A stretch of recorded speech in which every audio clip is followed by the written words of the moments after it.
production de Power Boost se déclare non responsable de la baisse de morale et de l'angoisse que pourrait générer ce reportage. Désolé et gros bisous.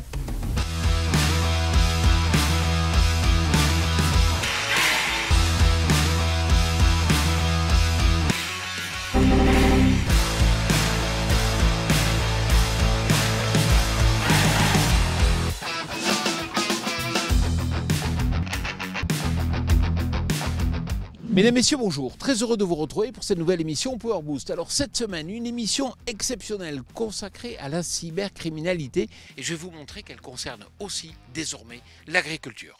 Top départ pour cette nouvelle émission Power Boost.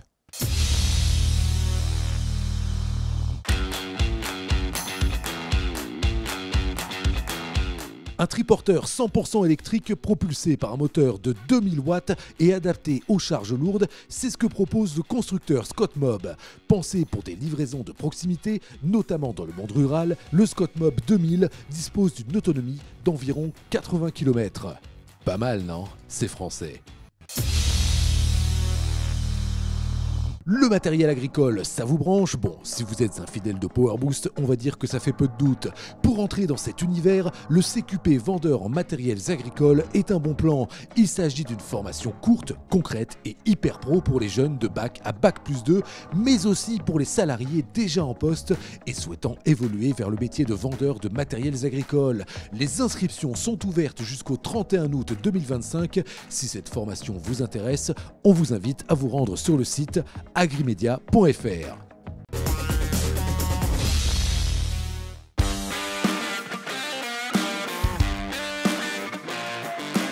Si vous nous suivez depuis quelques années, vous savez bien que Power Boost, c'est pas nécessairement le média à regarder pour se remonter le moral. Quand on ne vous parle pas d'agriculteurs qui se sont fait voler près de 100 000 € de matos, ou encore des tensions géopolitiques liées à la vente des engrais, eh bien, on va vous détailler comment des petits fifrelins s'amusent à piller vos données. Ouais!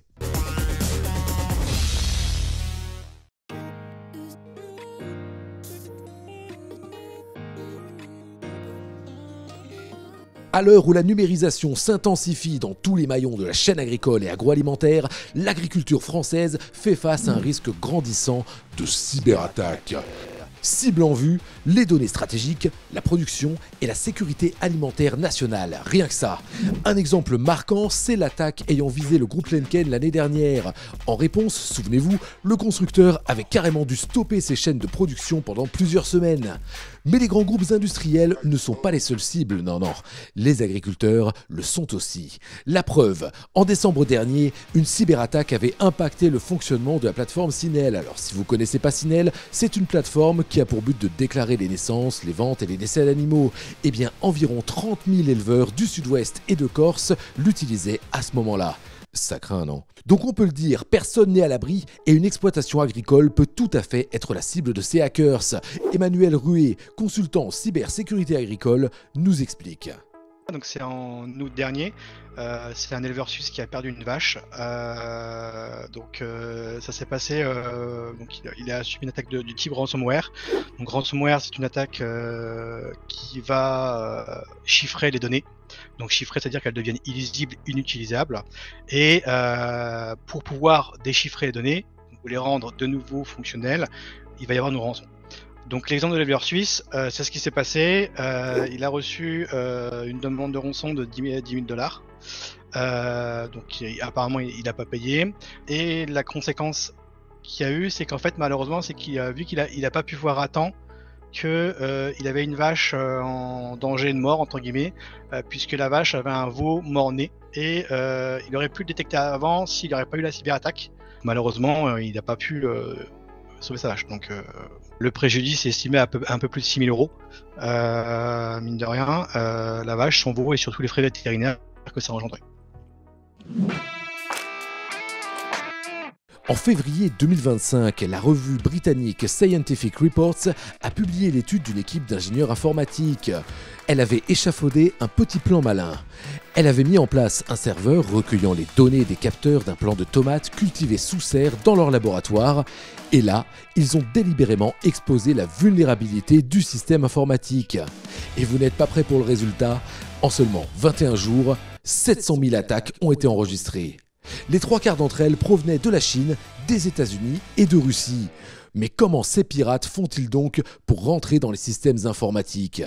On se rend compte que ils font comme nous au quotidien. Quand vous allez vouloir acheter un matériel agricole ou autre chose sur Internet, et ben vous faites des recherches. Et ben en fait, un criminel, c'est ce qu'il fait. Donc c'est ce qu'on appelle de l'ingénierie sociale. Et en fait, il va se servir de ce qu'on appelle votre vie numérique. Donc en fait, c'est toutes les traces d'activités que vous allez faire sur les différents sites Internet et applications. Donc il fait une enquête, en fait, tout simplement.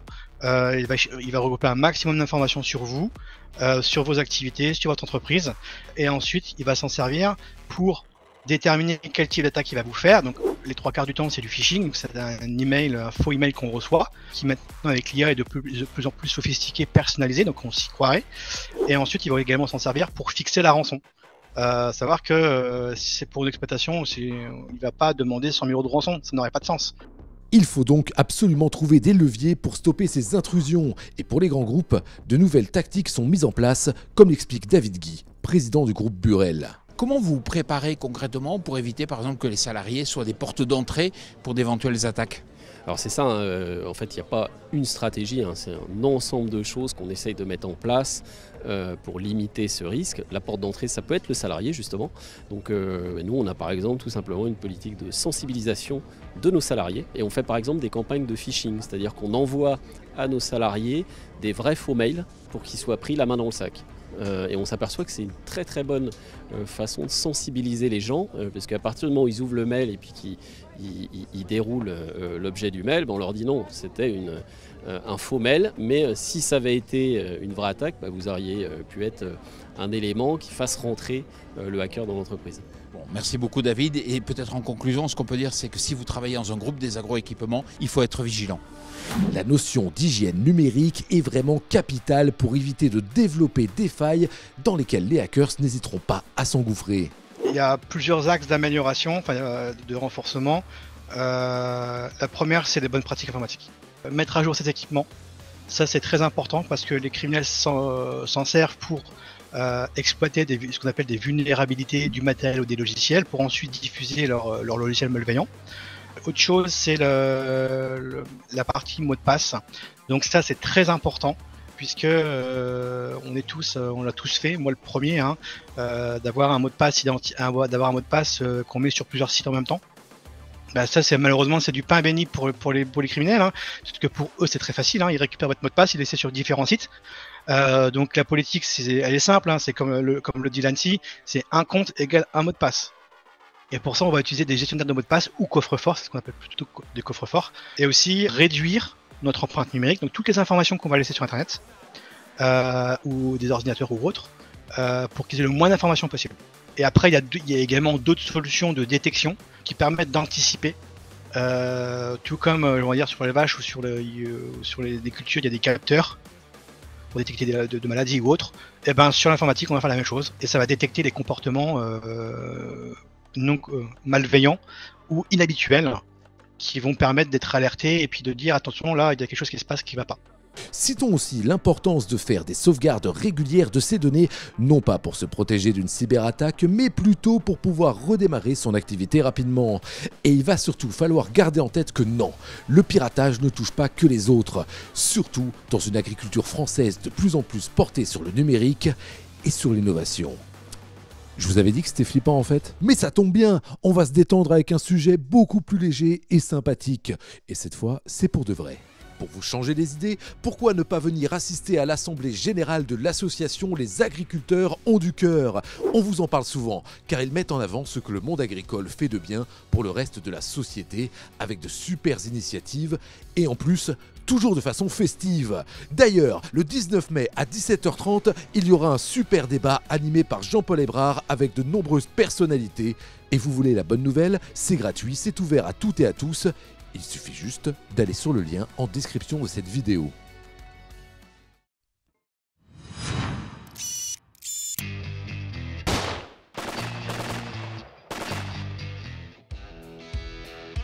Le premier risque, je dirais, pour aussi bien pour l'agriculteur que pour le photovoltaïcien, c'est finalement de se lancer dans une construction, dans une exploitation, sans avoir pris la mesure des besoins de chacun et sans avoir discuté au préalable. Ça, c'est un premier risque qu'il faut vraiment éviter. Et donc, dès le début de la construction, que l'agriculteur soit là, que le photovoltaïcien discute avec lui sur qu'est-ce qu'il y a dans sa parcelle, quels sont les points de vigilance des drains, des choses comme ça. Après, en pleine construction, nous, en tant que photovoltaïciens, on est habitué à avoir des chantiers qui sont purement photovoltaïques. Là, on va avoir une coactivité entre finalement ce qui va être installé pour l'agriculture, donc l'irrigation, les drains, et ce qui va être installé pour le photovoltaïque, donc les structures et les modules et les réseaux enterrés. Donc on a une grosse coactivité sur la partie vraiment dans le sol. On va avoir des drains, du réseau électrique, on va avoir de l'irrigation. Donc ça, il faut bien les identifier, bien que tout le monde soit là au début pour vraiment savoir où ils sont. Et le troisième, je dirais, bien faire attention à quand est-ce qu'on peut faire les travaux. Parce que nous, en tant que société de construction photovoltaïque, on est habitué à des terrains qui sont plutôt anthropisés jusqu'à maintenant, où on n'a pas trop de risque d'inondation ou d'embourbement, ou beaucoup moins que sur du terrain agricole. Donc là, faire attention aux phases de construction, aux saisons. Et toujours pareil, en fait, le gros risque, c'est de faire chacun des choses dans son coin. Donc le meilleur moyen de les éviter, c'est de parler le plus tôt possible sur les projets. Voilà, j'espère que cette émission Power Boost vous a plu. Je vous retrouve bien sûr la semaine prochaine, mais d'ici là, chaque jour, vous pouvez découvrir de nouvelles vidéos sur notre chaîne YouTube, vous abonner à notre page Instagram, et puis aussi n'hésitez pas à nous laisser des commentaires, ça nous fait toujours plaisir et ça nous aide à mieux diffuser cette vidéo. Je vous souhaite une excellente semaine.